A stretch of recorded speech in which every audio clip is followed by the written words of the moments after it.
Good morning. So we have been studying and using así se dice, right? Yeah. And you have been doing a beautiful job learning about literal and conceptual translations. Today we're in a transitional bilingual program that begins with a 90-10 model in kindergarten, and by the time they're in second and third grade, it's a 60-40. So 60% of their time is in Spanish and 40% of their time is in English. Our signal word that we're going to use is heroic. Heroic, someone who is very brave. Beautiful. I'm so glad you remember. Thank you for remembering that. So today I brought you a passage out of this book, The First Day in Grapes.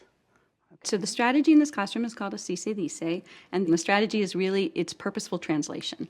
It's involving kids in purposeful translation of a passage either from Spanish to English or English to Spanish. So remember the power of translation. When we translate something, we might think word for word first and try to make sense of it, but then we always try to think, what is the author really trying to tell me here? The themes that they've been working on in a variety of contexts. In their literacy class, they've been reading and writing, talking about these topics. And today we've chosen a passage that is a little more complex, that has some nuance to it, where the language is going to be challenging. When they really have to work at translating it, then they have to look at the nuance across languages and how one language may communicate the same idea, but do it in a slightly different way. Así se dice. No tomas el pelo, dijo Chico. Se preguntó como una señorita, como ella podía patear tan lejos. You have an idea? Okay. Read it one more time. What's the question? No tomas el pelo, dijo Chico. Se preguntó como una señorita, como ella podía patear tan lejos.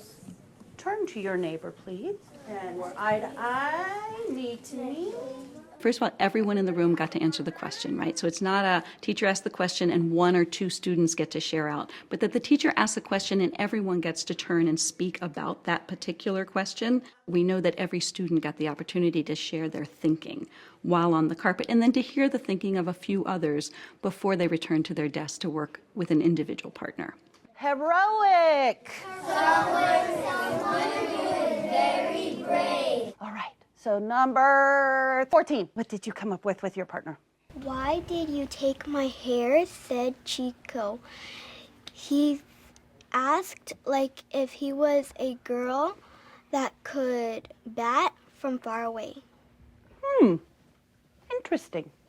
They go back to their desks where they have more intimate conversations about what do we think this word means? Are we saying this right? But they're really working through trying to come up with the best translation they can of the passage that they've seen, just with a single partner.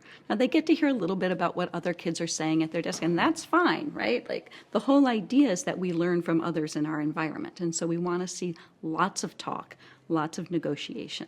Does it say like or why? Or who? I already read it. Like. Como una señorita, como ella podía batear tan lejos. So, he has like a woman, a girl that could hit a baseball really far. Yeah, kind of like a home run. A little lady talks like a little lady. No, it's a señorita, so yeah, like a lady. Yeah, lady. For the most part, what we saw today was kids working through it more on a word-by-word basis. But you saw them take things like the word señorita, and some of them were like, is that lady or is that woman? And, you know, how do we know the difference between that? Or the como y como, where one has an accent and one doesn't, and why? Are we going to use like both times? No, because that doesn't make sense, right? The words really are different. Se preguntó was challenging for them today because that reflexive verb is a little bit, the way we express that in English is quite different. after the students have negotiated and each of the pairs has come up with their version of the translation, the students do what we call a gallery walk. Remember that this is the opportunity for you as historians to look at each other's papers and give feedback, but also to think about how you translated it and see if somebody else translated it the same way. This is your time to get ideas from each other, to give some positive, constructive feedback. You do need to read. Move one table at a time. Are you ready? You grabbed my hair, said Chico. He asked himself like a lady back so far. Like, we didn't write like you, and we didn't like. Did they do a good job? What did they do well? The translation was good. So they go around, they have multiple opportunities to read and give feedback, but also to compare their own, after which they're invited to go back to theirs and make any changes that make sense to them, to get it as nuanced as they can before they go back to whole group on the floor. So today we found a phrase or an idiomatic expression that you have not been familiar with even in Spanish, right? They start sharing out again. Here, what wording did your group use versus a different group? Me tomas el pelo. Let's just talk about that part. Okay, what did you have for that? Just that part. Go ahead. Why did you grab my hair? Oh, you put it in the form of a question. Okay. Did you pull my hair? Pull my hair. Listen to him use his expression just like if he were reading a book. Go ahead. I figured out that Chica, the first letter is a capital letter. Excellent. As the kids talk through, you can hear them being metacognitively aware. They're like, oh, it has a capital letter. If it has a capital letter, it's a proper noun. Proper noun indicates it's a boy's name and not necessarily boy as just a generic noun. We talked about our question marks. We've talked about proper nouns and capitalizing the name. So now would we say that it was kid or boy? Or do we know that it's somebody's name? What do we think about that? It's probably the people's name, because if it was lowercase, it would mean something else.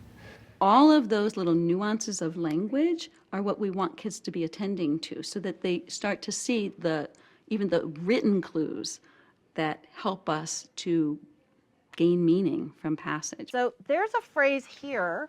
For me, I had to think about, what does that se mean? I know preguntó is in the past, but why is this se here? Another was se preguntó, which seems easy, seems basic. This is a phrase that these kids have heard most of their lives, right? But when they tried to put it into English, they had to struggle with who was asking whom. I think that he's asking himself in his mind, so he's asking himself the question. He's asking himself the question. Because I don't see anybody else. I'm just thinking that he's talking to himself in his mind. Some of you had he asked. And then we also had wondered as a possibility. Who is he? Who is that referring to?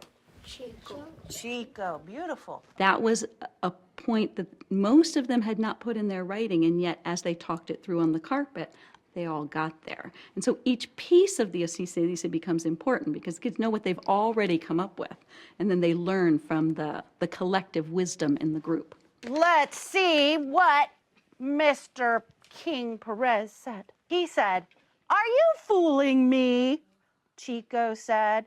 He wondered how a little señorita like Miss Andrews could hit the ball so far. She cheers for herself? So we chose the same word, wondered. Good job, Metzli.